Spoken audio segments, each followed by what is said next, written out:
बोधिसत्व परमपूज्य डॉक्टर बाबासाहेब आंबेडकरांना प्रथमतः अभिवादन करून मंचावरील परमादरणीय डॉक्टर भीमराव आंबेडकर साहेब आणि भारतीय बौद्ध महासभेचे सर्व पदाधिकारी, उपस्थित सगळे आमचे श्रामनेर पूजनीय सर्व भंतेजी, आज या ठिकाणी आपण जनगणना जी आहे त्याच्यामध्ये काय द्यायचं त्याची चर्चा करत आहोत. त्यासोबतच आपण या ठिकाणी उपवर्गीकरणाचा जो विषय आलेला आहे त्याची पण चर्चा करत आहोत. आणि या क्रांतिकारी भूमीमध्ये ही चर्चा होते आहे की आपल्यासाठी एक अतिशय महत्त्वपूर्ण आणि हृदयस्पर्शी घटना आहे असं आपण म्हणूयात. आता आपण जे विचार ऐकलेले आहेत ते भोईटे सरांचे की जातीच्या कॉलममध्ये आणि धर्माच्या कॉलममध्ये आपण काय लिहायचं याच्याबद्दलचा त्यांचा एक वेगळा अभ्यास आहे आणि ते त्यांनी सतत व्हॉट्सअपवरून फेसबुकवरून त्यामध्ये ते मार्गदर्शन करत असतात आणि आपण त्यांचं ऐकलेलं आहे. मी 10-12 मिनिट आपले उपवर्गीकरणाच्या अनुषंगानं या ठिकाणी घेतो, म्हणजे बार तेच मुद्दे येणार नाही. आज संबंध भारतामध्ये आपण जर बघितलं तर आणि त्यातल्या त्यात महाराष्ट्रामध्ये जर बघितलं तर एक प्रकारचं युद्ध आरक्षण उपवर्गीकरणावरचे जे काही कॉमेंट्स दिसत आहेत आपल्याला व्हॉट्सअप फेसबुकमधून आणि जी भाषा वापरली चाललेली आहे ते तर आपण बघितले तर ते अत्यंत आपल्या सर्वांना आणि चिंतनीय आहे. अशा पद्धतीची ती सगळी भाषा आपण कॉमेंट्री बघत आहोत.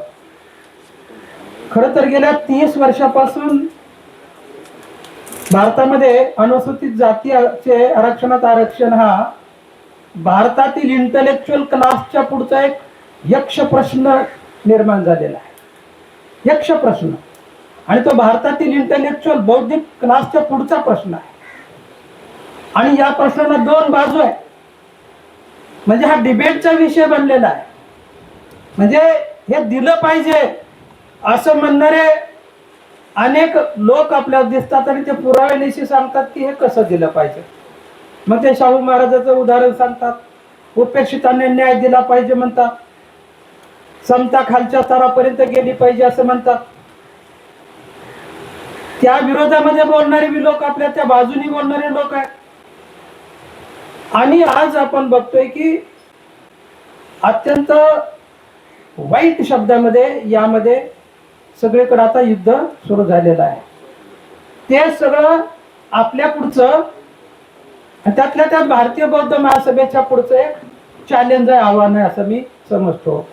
कारण या विषयाच्या अनुषंगानं कदाचित राजकीय पक्षांनी जर कुठली भूमिका मांडली तर त्याला एकांगी समजलं जाऊ शकेल की ते राजकीय हेतूसाठी अशी मांडणी करतायत. पण तो विषय जर भारतीय बौद्ध महासभेच्या पटलावर नीटपणे चर्चेला गेला तर कदाचित तो समाजाच्या गळी उतरू शकेल असा आशावाद मला थोडाफार प्रमाणात वाटतोय. आता भोईटे सर जे म्हणाले की ते दिलं तर ते असं लोकांना कळेल की ते किती टक्का येते वगैरे वगैरे, आता ते आपल्याला सांगत होते.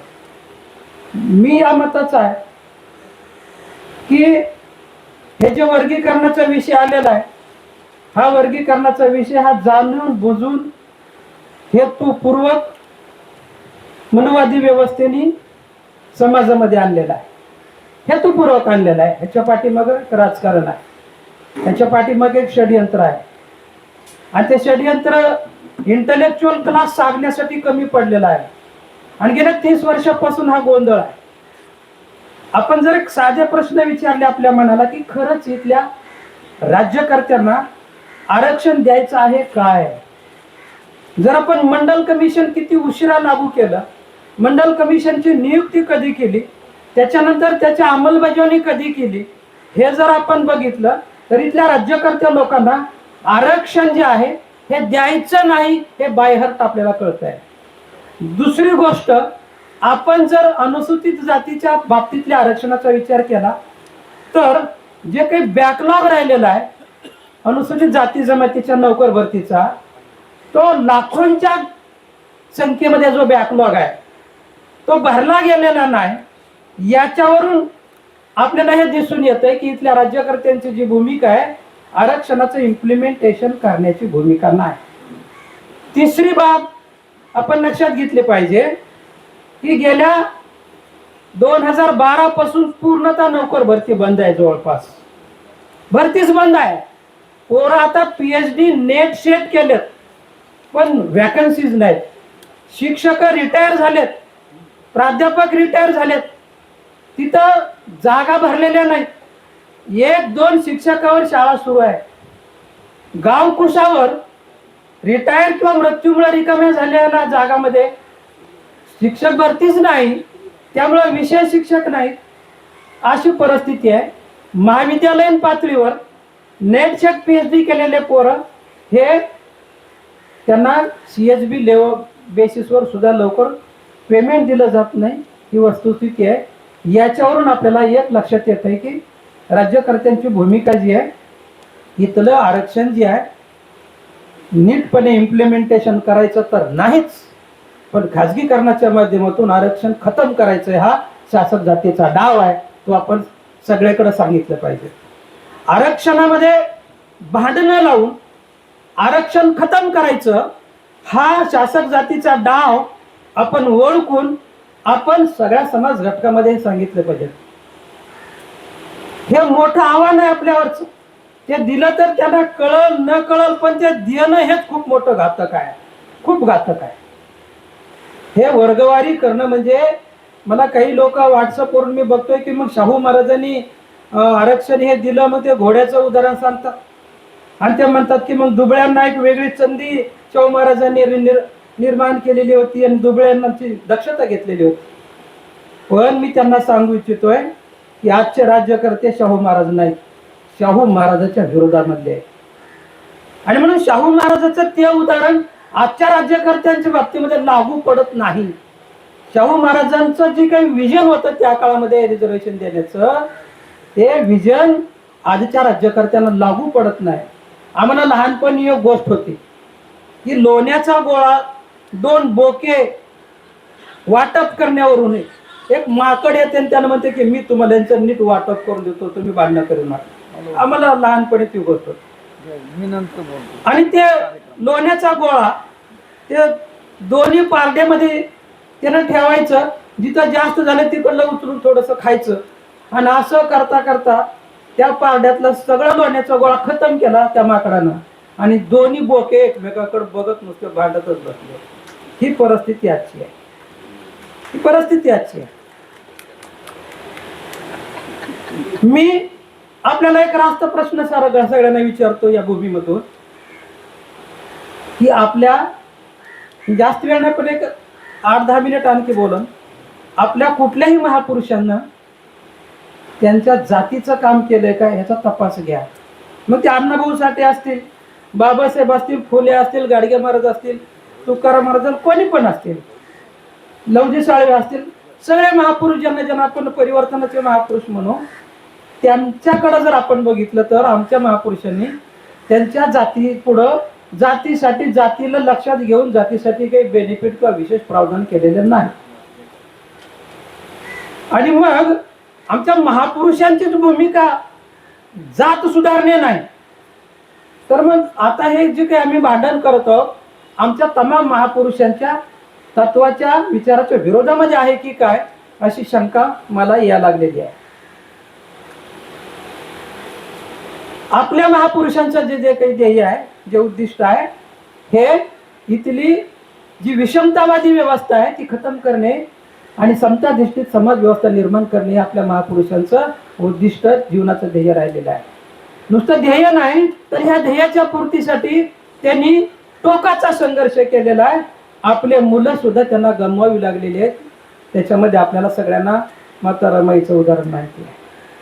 किंवा आपल्या एका छोट्या बाळाला सोडून तमाम मानव जातीला ज्ञान आणि त्यांचं जीवन सुखमय बनलं पाहिजे अशा प्रकारचं त्यागमय जगातलं, विश्वातलं अद्वितीय उदाहरण महामानव तथागतांचं आहे. की ते उदाहरण जे आपल्याला लक्षात आणतंय की समाजाच्या उन्नतीसाठी इथं समता नांदली पाहिजे, इथली विषमता खतम झाली पाहिजे, सगळ्या समाजामध्ये दुःखमुक्त झालं पाहिजेत आणि समाज गुन्ह्या गोविंदानं सुखमय जीवन जगला पाहिजे, म्हणून टोकाचा संघर्ष आणि त्याग आमच्या महापुरुषांनी केलेला आहे. आम्ही महापुरुषांचे वारसदार जर म्हणून घेत असू तर आम्ही आमच्या जातीपुरता विचार करणं हे महापुरुषांच्या विचाराच्या विरोधामध्ये होईल, असं मला या ठिकाणाहून नमूद करायचं आहे. या प्रसंगाच्या निमित्ताने डॉक्टर बाबासाहेब आंबेडकरांचं एक जे भाषण आहे, त्या भाषणातलं कोटेशन खूप महत्वाचं आहे. ते आज सगळीकडे गेलं पाहिजे समाजामध्ये आणि त्यातल्या त्यात महाराष्ट्रामध्ये ते सगळीकडे सर्वदूर प्रसारित झालं पाहिजे, असं मला या निमित्तानं वाटतंय.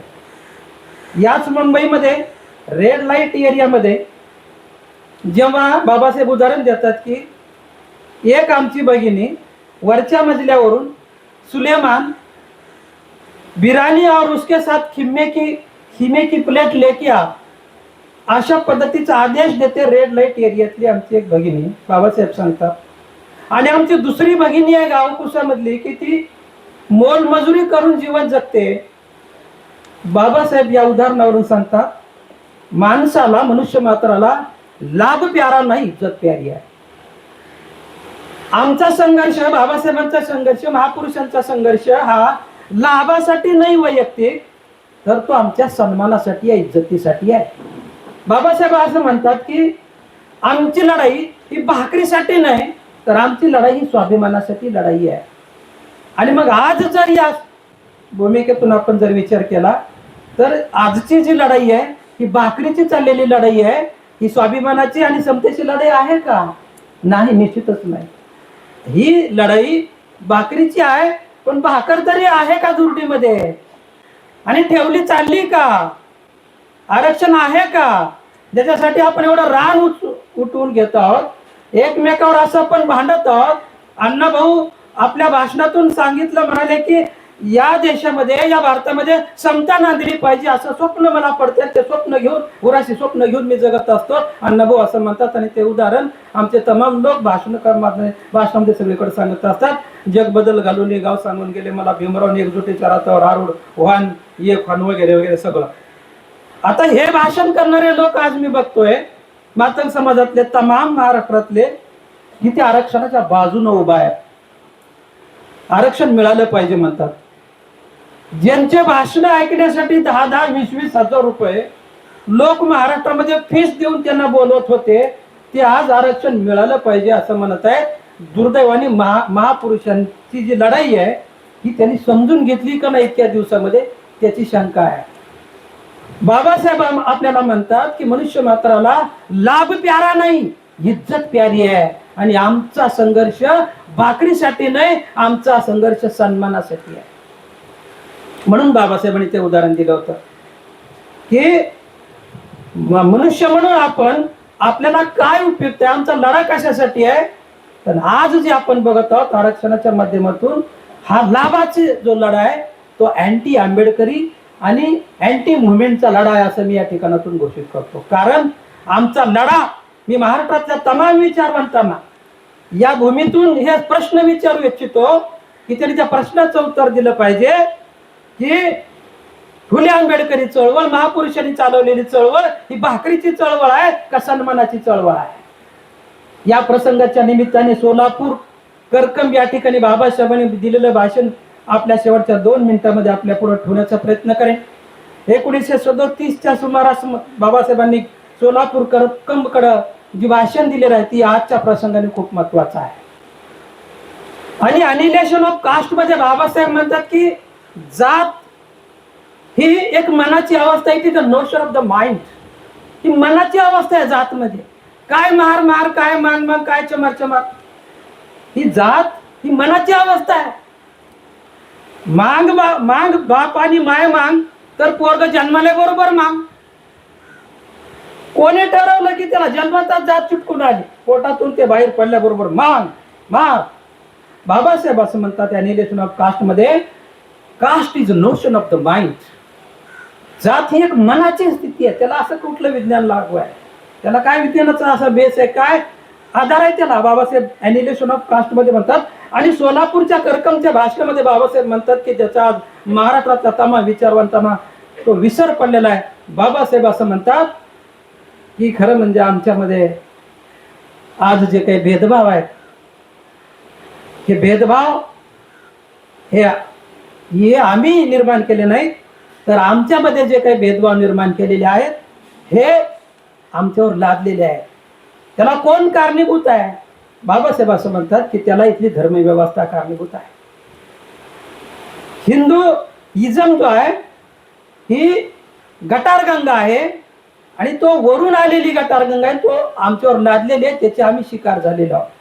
आज महार असेल, मांग असेल, चमार असेल, यांच्यामध्ये आपसामध्ये एकी का नाही. बाबासाहेब सांगतात की आपल्याला जातीच्या आधारावर या ठिकाणी फोडण्यात आलेला आहे. आणि म्हणून बाबासाहेब असं म्हणतात की असं काय आहे जातीमध्ये त्याचा आपण गर्व करावा. मांगानी मांग असल्याचा गर्व करावा, महाराणी महार असल्याचा गर्व करावा. असं या जातीमध्ये गर्व करण्यासारखं काय आहे? जोपर्यंत आपण आपसातील हे जे काही मतभेद आहेत हे विसरणार नाहीत आणि आपण एक होणार नाहीत, तोपर्यंत आपण इथल्या व्यवस्थेच्या विरोधामध्ये आपण उभार टाकू शकणार नाही आणि व्यवस्थेने लादलेला जो काही अन्याय अत्याचार आहे तो आपण खतम करू शकणार नाही, त्याला आपण तोंड देऊ शकणार नाही.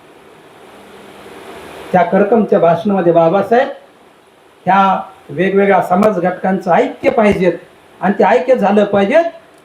असं इंग्रजीमध्ये म्हण आहे की divided we fall, united we stand.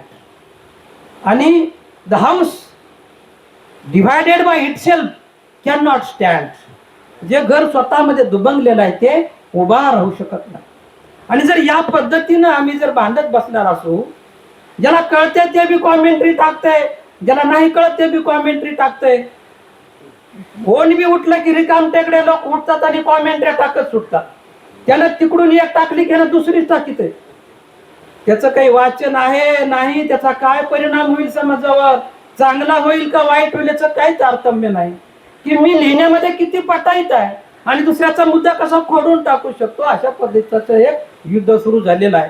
आणि त्या सगळ्या पार्श्वभूमीवर आपण या ठिकाणी याच्यावर विचार मंथन करत आहोत. ही खरं म्हणजे जमेची बाजू आहे असं मला वाटतं.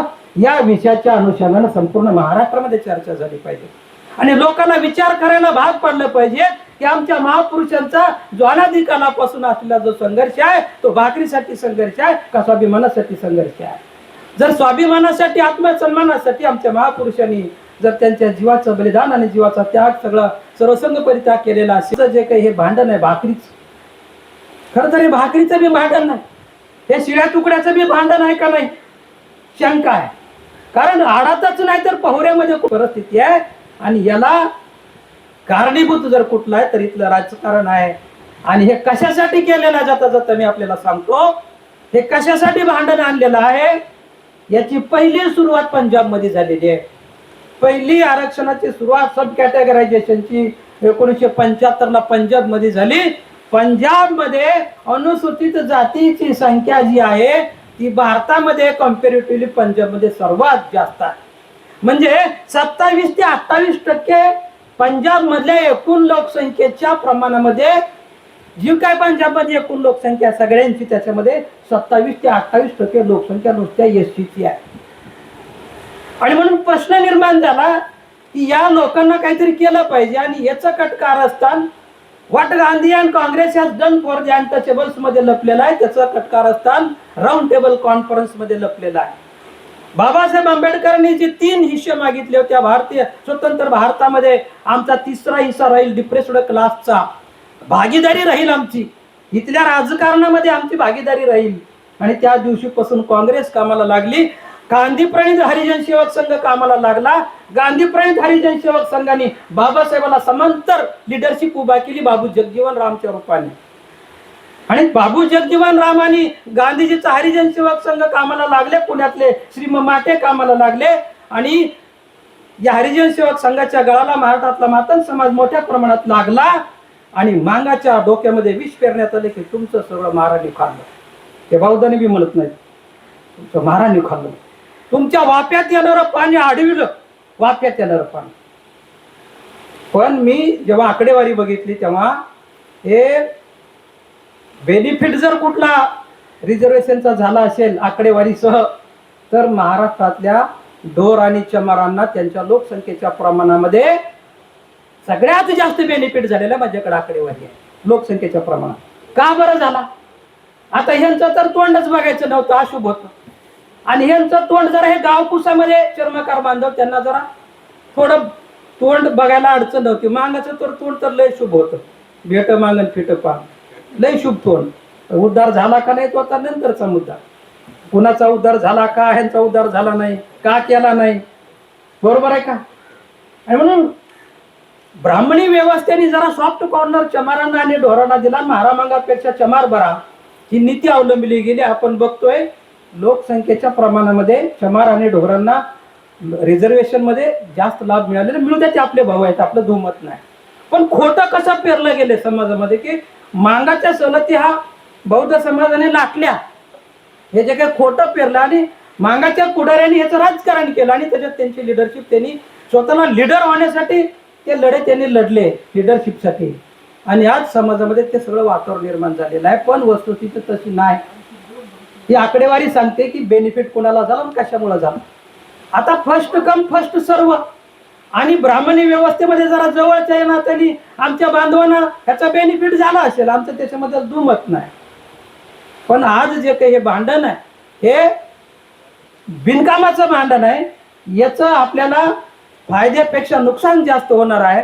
आणि म्हणून जाता जाता मला हे सांगायचं आहे की MPSC मध्ये मी जेव्हा 1-2-3 परीक्षा दिल्या नापास झालो, MPSC मध्ये काही प्रश्न विचारले असतात. काय होते डाका साहेब, MPSC मध्ये प्रश्न विचारले जातात कसे, जवळपास सगळेच प्रश्न हे खरे वाटावे असे प्रश्न असतात. 4 पर्याय, हे वाचलं अरे बरोबर आहे, अरे हे बी बरोबरच आहे, हे बी बरोबरच आहे. 4 पर्याय आणि ते सगळे प्रश्न हे खरे वाटावेत आणि ते खरेच असतात, पण पार्शली खरे असतात. आणि तुम्हाला मोस्ट करेक्ट अल्टरनेटिव्ह निवडायचं असतं. वर्ग फसतंय कुठं, पार्शली ट्रू मध्येच, पण त्याला काय असेल मोस्ट करेक्ट अल्टरनेटिव्ह तुम्हाला निवडायचं म्हणते त्याला MPSC मध्ये. आज तेच आहे. सब कॅटेगरायझेशन मध्ये मोस्ट करेक्ट अल्टरनेटिव्ह काय आहे, म्हणजे मागं राहिलेत का, एक अल्टरनेटिव्ह. बेनिफिट जास्त कोणी घेतलाय, बौद्ध समाजाने घेतलाय, एक ढोर आणि चमारांनी घेतलेला आहे. लहुजी साळवे लहुजी साळवे अभ्यास वर्गाची आकडेवारी आहे आणि ज्याला पाहिजे त्याला मी त्याचे व्हॉट्सअपवर टाकून देईल. लोकसंख्येच्या प्रमाणात राजकारणामध्ये बी कुणाला बेनिफिट मिळाल त्याची पण आकडेवारी आहे त्याच्यामध्ये. राजकारणात बी कुणाला बेनिफिट मिळाल, त्याचं तोंड बघायचं नाही, त्याला बेनिफिट कसं मिळेल. पण फर्स्ट कम फर्स्ट सर्व शिकले म्हणून नाविलाजाने रिझर्वेशन भरायचं होतं म्हणून नाविलाजाने ते सगळं दिलेलं आहे. असं काही हेतुपूर्वक अडवलंय कुणाच्या तरी वाट्याचं कुणाला तरी दिलं असं घडलेलं नाही. आणि एकूणच भारतामध्ये ज्या ज्या आता इथं उल्लेख निघाला की माला वगैरे मादिगा, पण एकूणच भारतामध्ये ज्या ज्या समाज घटकांचे आयडॉल बुद्ध आणि बाबासाहेब आहेत ते समाज प्रगतीच्या अत्युच्च शिखरावर आहेत, हे मला या ठिकाणी सांगायचं. म्हणजे इथं काही एकाला मिळालं असं नाही. जे कुणी बाबासाहेबांनी बुद्धाला मानतात आणि ज्यांचं आयडॉल आहे तिकडे माला मानतात आंध्रामध्ये, इकडं UP मध्ये चमार बेल्ट आहे, ते चमार बेल्ट कांशीराम साहेबांनी तिकडला चमार बेल्ट आहे UPचा, तिथं ते मोस्ट डेव्हलप्ड आहे त्या भागामध्ये, इकडं माला आहे. म्हणजे जिथं ज्या ज्या कम्युनिटीज ह्या बुद्ध आणि बाबासाहेबांना आयडॉल मानलेले आहेत त्या प्रगतीच्या पातळीवर आहे. असं काही कोणी कुणाचं घेतलंय म्हणून नाही, ते तसं गणित आहे. तेव्हा हा विषय जो आहे मोस्ट करेक्ट अल्टरनेटिव्हच्या माध्यमातून जर सोडवायचा ठरला तर SCचं बायफर्गेशन हे आमच्या फायद्यापेक्षा आमच्या नुकसानीचं जास्त आहे. आणि आज आपण बघत आहोत की एक माणूस दुसऱ्या माणसाला बोलायला तयार नाही, काल भाऊ म्हणणारा माणूस, बरोबर आहे. हे आणि ब्राह्मणी व्यवस्था हे सगळं गंमत बघते. आणि तेव्हा आमच्यासारखी ती जबाबदारी बनलेली आता हे भांडण सोडवणेच. आणि कोणाला आम्हाला शिव्या द्यायच्या, आम्ही हे सगळं पुराव्यानिशी सांगत आहोत. आम्ही आमच्या मनाचं काही सांगत नाही, हे सगळे पुरावे भाषण आहेत, बाबासाहेबांचे भाषण आहे. बाबासाहेबांचं मगाशी मोडलेलं मी रेड लाईट एरियातलं भाषण आहे. आपल्याला काय प्रिय आहे, कशासाठी आहे आमचा लढा, कुत्र बी पोट भरत आहे. म्हणजे त्या बाईच्या अंगावर इतकं सोनं नाणं असलं तरी बाबासाहेब असं म्हणतात की त्याची काही उपयोग नाही, असं बाबासाहेब म्हणतात की इतकं सोनं जरी असलं आणि वरच्या मजल्यावरून जरी बिर्याणी आणि खिम्याची प्लेट सुलेमान लेक्या एवढं जरी ऐश्वर असेल तर ते काही कामाचं नाही असं बाबासाहेब सांगतात. मनुष्य मात्राला इज्जत प्यारी आहे, लाभ प्यारा नाही, हे बाबासाहेब सांगतात. आणि आज होत असलेलं जे काही भांडण आहे ते लाभासाठी आहे. लाभ सुद्धा मिळणं दुरापास्त आहे, कठीण आहे.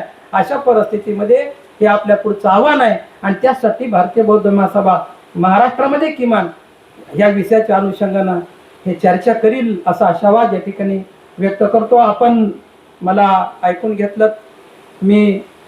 मला जे काही मला थोडकं वाटते थोड्या वेळामध्ये मी सांगितलं, परंतु मी आमच्या सर्व वरिष्ठांना अशी विनंती करेन की या विषयाच्या अनुषंगावर प्रत्येक जिल्ह्याला एक, ज्याला आपण म्हणतो की बर्निंग टॉपिक म्हणून आपण त्याला बर्निंग टॉपिक म्हणून, किंवा काही प्रश्न असतात की तेही मी तात्पुरत्या स्वरूपात काही विषय हातात घेतले पाहिजे, तात्पुरत्या स्वरूपात अजेंडा तात्पुरत्या स्वरूपात. तर बर्निंग टॉपिक म्हणून आपण महाराष्ट्राच्या किमान प्रत्येक जिल्ह्याला या विषयाच्या अनुषंगानं जर चर्चा लावली तर त्या ठिकाणी त्या ठिकाणाहून हा विषय समाजामध्ये आपल्याला पोहोचवता येईल. आणि किमान भारतीय बौद्ध महासभेने ही भूमिका घेतली होती अशी पुढची पिढी आपल्याला सांगू शकेल, एवढा मला आशावाद या निमित्ताने वाटतं. तेव्हा अधिकच आपल्या समोर न बोलता थांबतो. जय भीम, नमो बुद्धाय.